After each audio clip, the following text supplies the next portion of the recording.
Municipal శాఖ ప్రధాన కార్యాలయ ప్రారంభోత్సవ ఏర్పాట్లను మంత్రి నారాయణ పరిశీలించారు. రేపు ఉదయం సీఎం చేతుల మీదుగా కార్యాలయ ప్రారంభోత్సవం జరగనుంది.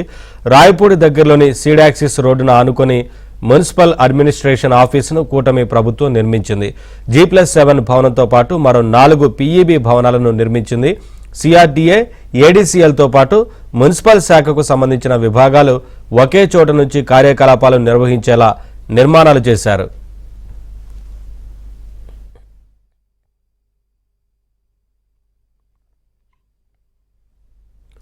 మరింత సమాచారం మా ప్రతినిధి సత్య అందిస్తారు. ఆంధ్రుల కళల రాజధాని అమరావతిలో మొట్టమొదటి శాశ్వత భవంతి సిద్ధమైంది. ఈ భవనాన్ని సోమవారం నాడు ముఖ్యమంత్రి చంద్రబాబు నాయుడు ఉదయం 9:54 లాంఛనంగా ప్రారంభించబోతున్నారు. ముఖ్యంగా ఈ భవన నిర్మాణానికి అనేకమైన వ్యయ ప్రయాసాలకు వచ్చి పూర్తి చేయడం జరిగింది. మున్సిపల్ శాఖ ప్రధాన కార్యాలయంగా CRDA ప్రాజెక్ట్ ఆఫీస్గా నిర్మితమైన ఈ భవనం ఇంద్రభవనాన్ని తలపించే విధంగా ఉంది. ఇప్పుడు మనం ఆ భవనాన్ని చూడొచ్చు ఏ విధంగా ఉందనేది.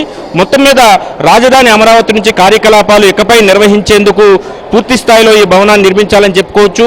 ప్రజా రాజధానిలో పాలనా సౌలభ్యం కొరకు HODలు అదేవిధంగా అన్ని డిపార్ట్మెంట్లు కూడా మున్సిపల్ శాఖకు సంబంధించిన అన్ని డిపార్ట్మెంట్లు ఇక్కడ ఉండేలా ఇకపై పనిచేసేలాగా చర్యలు తీసుకోబోతున్నారు. అమరావతికి భూములు ఇచ్చిన రైతుల ఫోటోలను ముందుగా చూస్తే కనుక ఎంట్రన్స్లోనే వారి ఫోటోలను కూడా ఇక్కడ ముద్రించిన దృశ్యాలను కూడా మనం చూడొచ్చు. ఈ భవనం Amaravati సీడాక్సిస్ road E3 N11 junction వద్ద రాయపూడి సమీపంలో మున్సిపల్ శాఖ ప్రధాన కార్యాలయంగా ఇది ఉన్నది. ఈ భవనాన్ని 2017లో ప్రారంభించినప్పటికీ అప్పట్లో తర్వాత వచ్చినటువంటి వైసీపీ ప్రభుత్వం దీన్ని పూర్తి స్థాయిలో నిర్లక్ష్యం చేసింది. భవనంలో కొన్ని మార్పులు చేర్పులు చేసింది.